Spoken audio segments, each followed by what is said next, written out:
Hello, ഇന്നത്തെ ഉച്ചയൂണൊരുക്കങ്ങളാണ്. ചോറ് രാവിലെ തന്നെ തയ്യാറാക്കി കാസറോളിൽ അടച്ചു വെച്ചു. ഇന്ന് ഉച്ചക്കത്തേക്ക് കറി വെക്കുന്നത് പരിപ്പും മുരിങ്ങയിലയും ചക്കക്കുരുവും കൂടി ഇട്ടിട്ടുള്ള ഒരു കറിയാണ് കേട്ടോ. അതിന് വേണ്ടിയിട്ട് മുരിങ്ങയില നന്നാക്കി വെച്ചിട്ടുണ്ട്. ഇനി നമുക്കൊരു കുക്കറിലേക്ക് പരിപ്പ് നന്നായി കഴുകിയിടാം. അതോടൊപ്പം തന്നെ ഒരു തക്കാളി, 2 പച്ചമുളക്, കുറച്ച് ചക്കക്കുരു നന്നാക്കിയത് അതിലേക്ക് ഇട്ട് കൊടുക്കുക. ഒപ്പം തന്നെ കുറച്ച് മഞ്ഞൾപ്പൊടിയും ഉപ്പും ആവശ്യത്തിന് വെള്ളവും ചേർക്കുക. ഇനി ഇത് വേവാനായിട്ട് വെക്കാം അല്ലേ. ആ സമയം കൊണ്ട് നമുക്ക് അരപ്പ് തയ്യാറാക്കാം.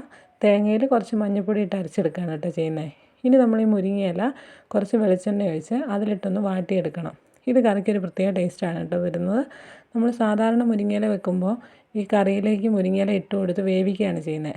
അങ്ങനെ വെക്കുമ്പോൾ കറിക്കൊരു കയ്പ്പുണ്ടാകാനുള്ള സാധ്യതയുണ്ട്. മുരിങ്ങയില അധികം തിളപ്പിച്ച് കഴിഞ്ഞാൽ കറിയിലേക്ക് ഒരു കയ്പ്പ് ഇറങ്ങും. അതിന് പകരം ഇങ്ങനെ എണ്ണയിൽ വാട്ടിയിട്ട് കറി വെച്ചാൽ ഒരു പ്രത്യേക ടേസ്റ്റ് ഉണ്ടാകും. ഇങ്ങനെ ചെയ്തിട്ടില്ലെങ്കിൽ ഇനി ഒന്ന് ട്രൈ ചെയ്ത് നോക്കണേ. അപ്പോഴേക്കും നമ്മുടെ ചക്കക്കുരു വെന്തിട്ടുണ്ട്. നല്ലവണ്ണം വെന്തുടയുന്നൊരവസ്ഥയിലേക്ക് എത്തിയിട്ടുണ്ട്. കണ്ടോ, ചക്കക്കുരു നന്നായിട്ട് വെന്തിട്ടുണ്ട്. അതൊന്ന് തിളപ്പിച്ചതിന് ശേഷം അതിലേക്ക് നമ്മുടെ തേങ്ങ അരപ്പ് ഒഴിച്ചു കൊടുക്കുക. ഇനി ആ തേങ്ങ അരപ്പും ആ കറിയും കൂടി നന്നായി ഒന്ന് ഇളക്കി അതൊന്ന് തിളയ്ക്കണം. അങ്ങനെ തിളച്ച് വരുമ്പോൾ ആ കറി ആദ്യം നമ്മൾ ചട്ടിയിൽ മുരിങ്ങയില ചൂടാക്കി വെച്ചിട്ടുണ്ടല്ലോ, അതാ നോക്കും മുരിങ്ങയില കിടക്കുന്നത്. അതിലേക്ക് നമ്മൾ ഈ കറി ഒഴിച്ചു കൊടുക്കും. ഈ കറി ഒഴിച്ചതിന് ശേഷം ഒന്ന് ഇളക്കി കൊടുത്ത് മുരിങ്ങയില കൂട്ടമായിട്ട് കിടക്കുന്നതൊക്കെ ഒന്ന് വേർപെടുത്തി എടുക്കുക. നല്ല അടിപൊളി കറിയാണ് കേട്ടോ ഇത്. ഇപ്പോൾ നല്ല ടേസ്റ്റ് ഉണ്ടാവും ചോറിൻ്റെ കൂടെയൊക്കെ കഴിക്കുമ്പോൾ. മുരിങ്ങയിലയുടെ ആ പച്ച രസമല്ല വരിക.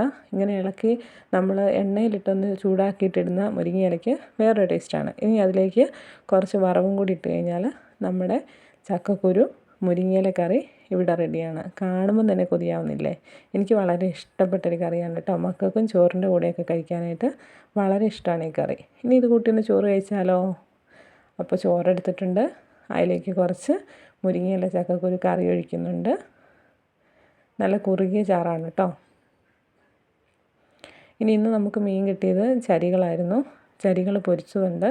അതിൽ നിന്നൊരു കഷ്ണം പൊരിച്ചതെടുക്കുന്നുണ്ട്. അത് വെള്ളക്കോരയാണ് കേട്ടോ.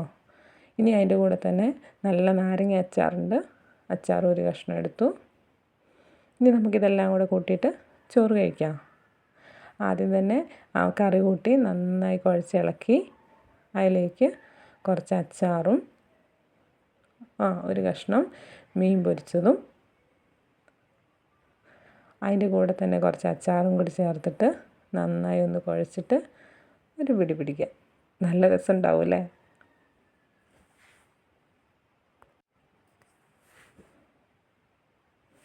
അച്ചാറിൽ വെളുത്തുള്ളി ചേർത്ത് കഴിക്കാൻ എനിക്ക് ഭയങ്കര ഇഷ്ടമാണ് കേട്ടോ.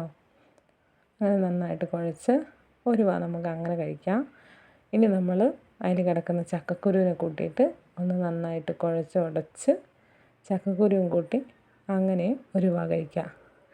എല്ലാവരും റെസിപ്പി ഇഷ്ടപ്പെട്ടെങ്കിൽ ട്രൈ ചെയ്യാൻ മറക്കരുതേ.